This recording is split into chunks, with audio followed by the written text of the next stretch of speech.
ಈ ಸೋಪನ್ನು ಯೂಸ್ ಮಾಡೋದ್ರಿಂದ 7ರಿಂದ 10 ದಿನದ ಒಳಗೆ ನಿಮ್ಮ ಪಿಗ್ಮೆಂಟೇಷನ್ ಎಷ್ಟೇ ಡಾರ್ಕ್ ಇರಲಿ ಅದು ಲೈಟ್ ಆಗಲಿಕ್ಕೆ ಹೆಲ್ಪ್ ಮಾಡುತ್ತೆ. ಮತ್ತೆ ನಮ್ಮ ಮುಖದಲ್ಲಿ ಒಂದು ಗ್ಲೋನೆಸ್ ಬರುತ್ತೆ. ಮತ್ತೆ ನೀವು ಇದನ್ನ ಸುಲಭವಾಗಿ ಮನೇಲೆ ಮಾಡ್ಕೊಳ್ಬಹುದು. ಈ ಸೋಪನ್ನ ಹೇಗೆ ಮಾಡೋದು ಅನ್ನೋ ಒಂದು ಡಿಟೇಲ್ ಆಗಿ ಈ ವಿಡಿಯೋದಲ್ಲಿ ನಾನು ಶೇರ್ ಮಾಡಿದ್ದೀನಿ. ಸೊ ಪ್ಲೀಸ್ ಪೂರ್ತಿ ವಿಡಿಯೋ ವಾಚ್ ಮಾಡಿ, ಆಗ ಮಾತ್ರ ಗೊತ್ತಾಗುತ್ತೆ. ಯಾಕಂದ್ರೆ ಇದರಲ್ಲಿ ತುಂಬಾ ಇಂಪಾರ್ಟೆಂಟ್ ಇಂಗ್ರೀಡಿಯೆಂಟ್ಸ್ ಅನ್ನ ಹಾಕೊಂಡಿದೀವಿ. ಮತ್ತೆ ಕೋಲ್ಡ್ ಪ್ರೊಸೆಸ್ ಸೋಪಿಗೂ ಮತ್ತೆ ಮೆಲ್ಟ್ ಅಂಡ್ ಪೋರ್ ಸೋಪಿಗೂ ಏನ್ ಡಿಫ್ರೆನ್ಸ್ ಇದೆ ಅನ್ನೋದನ್ನು ಕೂಡ ಒಂದು ಸಣ್ಣ ತುಣುಕನ್ನ ಈ ವಿಡಿಯೋದಲ್ಲಿ ಶೇರ್ ಮಾಡ್ತೀನಿ.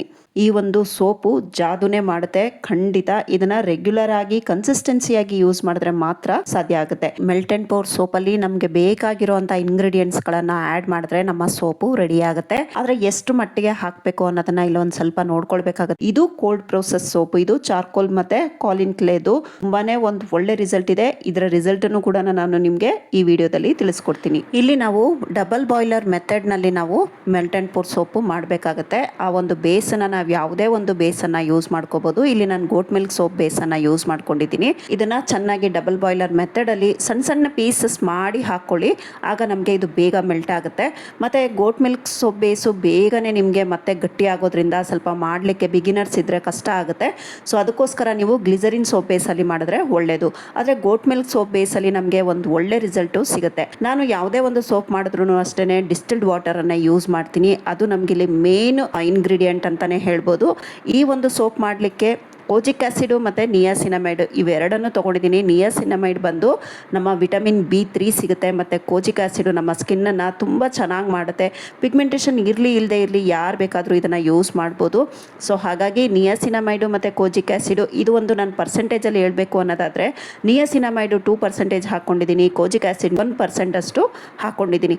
ನೆಕ್ಸ್ಟು ಇಲ್ಲಿ ನಾನು ಬಾದಾಮಿ ಎಣ್ಣೆಯನ್ನು ಹಾಕ್ಕೊಂಡಿದ್ದೀನಿ. ಮತ್ತು ಇದಕ್ಕೆ ನಾನು ವಿಟಮಿನ್ E ಎಣ್ಣೆ ಕೂಡ ಸೇರಿಸ್ಕೊಂಡಿದ್ದೀನಿ. ಅಂದರೆ 1 ಕ್ಯಾಪ್ಸುಲ್ ಅಷ್ಟು ಹಾಕ್ಕೊಂಡ್ರೆ ಸಾಕು.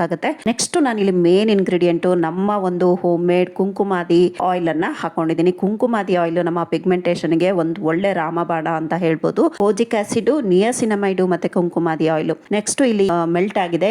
ಈಗ ನಾವು ಇದಕ್ಕೆ ಮುಲೇಟಿ ಪೌಡರ್ ಮತ್ತೆ ರೋಸ್ ಪೆಟಲ್ ಪೌಡರ್ಸ್ ಅನ್ನ ಇಲ್ಲಿ ಆಡ್ ಮಾಡಿದೀನಿ. ಇಲ್ಲಿ ನೀವು ಆಪ್ಷನ್ ಯಾವ್ದು ಬೇಕಾದ್ರೂ ಆಡ್ ಮಾಡಬಹುದು. ತುಂಬಾ ಜಾಸ್ತಿ ಆಡ್ ಮಾಡಿದ್ರೆ ನಮ್ಗೆ ನೊರೆ ಬರೋದಿಲ್ಲ. ಅದಕ್ಕೋಸ್ಕರ ಸ್ವಲ್ಪ ಸ್ವಲ್ಪನೇ ಆಡ್ ಮಾಡಬೇಕಾಗುತ್ತೆ. ಒಂದು 3ರಿಂದ 4 ಚಿಟಿಕೆ ಅಷ್ಟು ನಾನು ಇಲ್ಲಿ ಮುಲೇಟಿ ಪೌಡರ್ ಅನ್ನ ಮತ್ತೆ ರೋಸ್ ಪೆಟಲ್ ಪೌಡರ್ನ ತಗೊಂಡಿದ್ದೀನಿ. ಇದು ನಮ್ಮ ಒಂದು ಪಿಗ್ಮೆಂಟೇಷನ್ ಅನ್ನ ಡಿಮ್ ಮಾಡಲಿಕ್ಕೆ ತುಂಬಾನೇ ಹೆಲ್ಪ್ ಮಾಡುತ್ತೆ. ಬೇಸು ಮೆಲ್ಟ್ ಆಗಿದ ತಕ್ಷಣನೇ ನಾವು ಸ್ಟವ್ ಆಫ್ ಮಾಡಿ ಸ್ಟವ್ ಮೇಲೇನೆ ಇಟ್ಕೊಂಡು ಇದನ್ನೆಲ್ಲ ಆಡ್ ಮಾಡಬೇಕಾಗುತ್ತೆ. ಈಗ ಇದೆಲ್ಲ ಚೆನ್ನಾಗಿ ಮಿಕ್ಸ್ ಆಗಿದೆ. ಈಗ ನಾನು Kumkumadi oil, vitamin E capsule ಮತ್ತೆ ಆಲ್ಮಂಡ್ ಆಯಿಲ್ ಏನಿತ್ತು ಎಲ್ಲಾನು ಇದಕ್ಕೆ ಹಾಕೊಂಡಿದ್ದೀನಿ. ಈಗ ಒಂದ್ಸಾರಿ ಚೆನ್ನಾಗಿ ಮಿಕ್ಸ್ ಮಾಡಬೇಕು. ಈ ಗೋಟ್ ಮಿಲ್ಕ್ ಸೋಪ್ ಬೇಸಲ್ಲಿ ಮಾಡ್ತೀವಿ ಅಂದ್ರೆ ನಮ್ಮ ಒಂದು ಪ್ರೋಸೆಸ್ ಬೇಗ ಮಾಡಬೇಕಾಗುತ್ತೆ. ಇಲ್ಲಾಂದ್ರೆ ಮತ್ತೆ ಇದು ಗಟ್ಟಿ ಆಗುತ್ತೆ. ಇದನ್ನ ನಾವು ಏನು ನಿಯಾಸಿನಮೈಡ್ ಮತ್ತೆ ಕೋಜಿಕ್ ಆಸಿಡ್ ಸೊಲ್ಯೂಷನ್ ಸಪರೇಟ್ ಮಾಡಿ ಇಟ್ಕೊಂಡಿದ್ವಿ, ಅದನ್ನ ನಾವು ಲಾಸ್ಟ್ ಅಲ್ಲಿ ಆಡ್ ಮಾಡಬೇಕಾಗುತ್ತೆ. ಮತ್ತೆ ಇದು ಒಂದು ಸೋಪ್ ಬೇಸು ಸ್ವಲ್ಪ ತಣ್ಣಗಾಗಿರ್ಬೇಕಾಗುತ್ತೆ. ಅದಕ್ಕೋಸ್ಕರ ಅಸಾಧ್ಯವಾದಷ್ಟು ನೀವು ಗ್ಲಿಸರಿನ್ ಸೋಪ್ ಬೇಸು ಮತ್ತೆ ಗೋಟ್ ಮಿಲ್ಕ್ ಸೋಪ್ ಬೇಸು ಎರಡನ್ನು ಮಿಕ್ಸ್ ಮಾಡಿ ಮಾಡ್ಕೊಂಡಾಗ ನಿಮ್ಗೆ ಬೇಗ ಮತ್ತೆ ಈಸಿಯಾಗಿ ಮಾಡ್ಕೊಳ್ಬಹುದು. ಈಗ ಇದನ್ನ ಚೆನ್ನಾಗಿ ಮಿಕ್ಸ್ ಮಾಡ್ಕೊಂಡಾಗಿದೆ. ಈಗ ನೀವು ಇದನ್ನ ಸೋಪ್ ಮೋಲ್ಡ್ ಗೆ ಟ್ರಾನ್ಸ್ಫರ್ ಮಾಡ್ಕೊಳ್ಬಹುದು.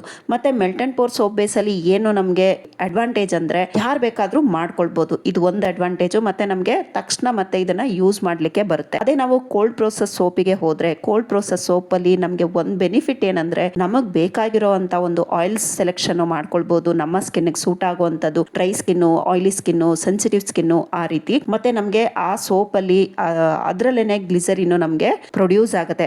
ಮೆಲ್ಟ್ ಅಂಡ್ ಪೋರ್ ಸೋಪ್ ಅಲ್ಲಿ ನಾವು ಆಡ್ ಮಾಡ್ಬೇಕಾಗುತ್ತೆ. ಆದ್ರೆ ಕೋಲ್ಡ್ ಪ್ರೊಸೆಸ್ ಸೋಪ್ ಅಲ್ಲಿ ಅದ್ರಲ್ಲೇ ನಮ್ಗೆ ಗ್ಲಿಸರಿನ್ ಪ್ರೊಡ್ಯೂಸ್ ಆಗುತ್ತೆ. ನೋಡ್ತಾ ಇದೀರಲ್ಲ, ಈಗ ಈ ಸೋಪ್ ಬೇಸು ಆಗಿದೆ. ಸೋಪು ಚೆನ್ನಾಗಿ ಮಿಕ್ಸ್ ಆಗಿದೆ. ಈಗ ನಾನು ಇದನ್ನ ಮೋಲ್ಡ್ ಗೆ ಪೋರ್ ಮಾಡ್ಕೊಳ್ತಾ ಇದ್ದೀನಿ. ಈಗ ಇದಕ್ಕೆ ನಾನು ಈ ಫೇಶಿಯಲ್ ಬಾಂಬ್ಸ್ ಇತ್ತು ಅದನ್ನು ಕೂಡ ಇದಕ್ಕೆ ಹಾಕೊಳ್ತಾ ಇದ್ದೀನಿ. ಸ್ವಲ್ಪ ರೋಸ್ ಪೆಟಲ್ಸ್ ಇಂದ ಇದನ್ನ ಅಲಂಕಾರ ಮಾಡ್ತಾ ಇದ್ದೀನಿ. ತುಂಬಾ ಚೆನ್ನಾಗಿರುತ್ತೆ ನೋಡ್ಲಿಕ್ಕೂ ಅಷ್ಟೇ. ಮತ್ತೆ ನಮ್ಮ ಸ್ಕಿನ್ ಕೂಡ ತುಂಬಾ ಒಳ್ಳೇದು. ಅದಕ್ಕೋಸ್ಕರ ಇದನ್ನ ಒಂದು ಅರ್ಧ ಗಂಟೆ ಬಿಟ್ಬಿಟ್ರೆ ಸಾಕು. ಇದು ಬೇಗನೆ ನಮ್ಗೆ ಬಾರು ರೆಡಿ ಆಗುತ್ತೆ. ಈಗ ನೋಡ್ತಾ ಇದ್ದೀರಲ್ಲ, ನಮ್ಮ ಒಂದು ಪಿಗ್ಮೆಂಟೇಷನ್ ಜಾದುವಿನ ಸೋಪು ರೆಡಿ ಆಗಿದೆ.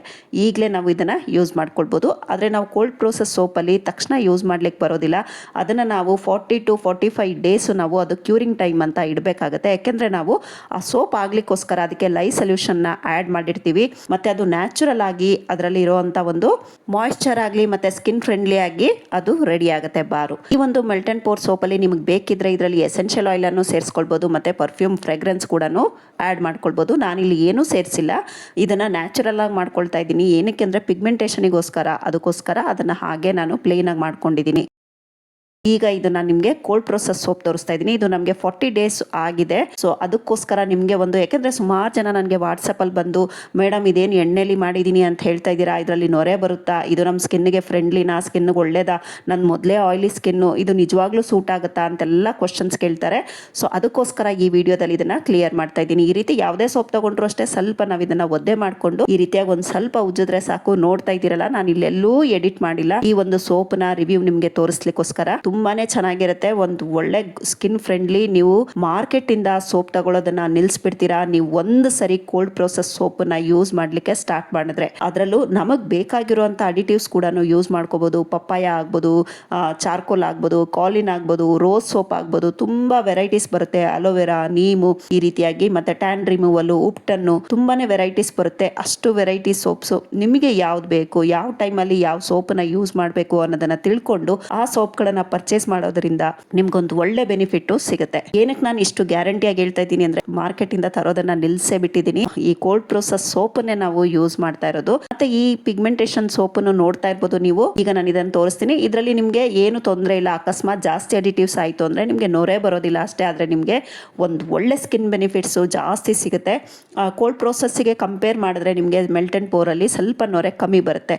ನೊರೆ ಜಾಸ್ತಿ ಬರಲಿ ಅಂದ್ರೆ ನಾವು ಅಡಿಟಿವ್ಸ್ ನ ಕಡಿಮೆ ಹಾಕಬೇಕಾಗುತ್ತೆ. ಅಡಿಟಿವ್ಸ್ ಕಡಿಮೆ ಹಾಕಿದ್ರೆ ನಮ್ಮ ಸ್ಕಿನ್ಗೆ, ಈಗ ನಾವು ಪಿಗ್ಮೆಂಟೇಶನ್ ಯೂಸ್ ಮಾಡ್ತಾ ಇದೀವಿ ಅಂದ್ರೆ ಅಡಿಟಿವ್ಸ್ ಸ್ವಲ್ಪ ಜಾಸ್ತಿ ಹಾಕೋಬೇಕಾಗುತ್ತೆ. ಅವಾಗ ಅದು ಒಂದು ಒಳ್ಳೆ ವರ್ಕ್ ಮಾಡ್ಲಿಕ್ಕೆ ಸಾಧ್ಯ ಆಗುತ್ತೆ. ನಾನು ಸಾಧ್ಯ ಆದಷ್ಟು ಅಡಿಟಿವ್ಸ್ ನ ಜಾಸ್ತಿ ಹಾಕ್ತೀನಿ, ಯಾಕಂದ್ರೆ ನಮ್ಮ ಸ್ಕಿನ್ಗೆ ಅದು ಒಂದು ಒಳ್ಳೆ ಬೆನಿಫಿಟ್ ಕೊಡ್ಲಿ ಅನ್ನೋದಕ್ಕೋಸ್ಕರ. ಡಿಯರ್ ವ್ಯೂವರ್ಸ್, ವಿಡಿಯೋನ ನಾನು ಇಲ್ಲಿಗೆ ಎಂಡ್ ಮಾಡ್ತಾ ಇದ್ದೀನಿ. ವಿಡಿಯೋ ಸ್ವಲ್ಪನಾದ್ರೂ ಇಷ್ಟ ಆಯ್ತು, ಯೂಸ್ಫುಲ್ ಅಂತ ಅನ್ಸಿದ್ರೆ ವಿಡಿಯೋಗೊಂದು ಲೈಕ್ ಕೊಟ್ಟು ನಿಮ್ಮ ಫ್ರೆಂಡ್ಸ್ ರಿಲೇಷನ್ಸ್ಗೂ ವಿಡಿಯೋನ ಶೇರ್ ಮಾಡಿ.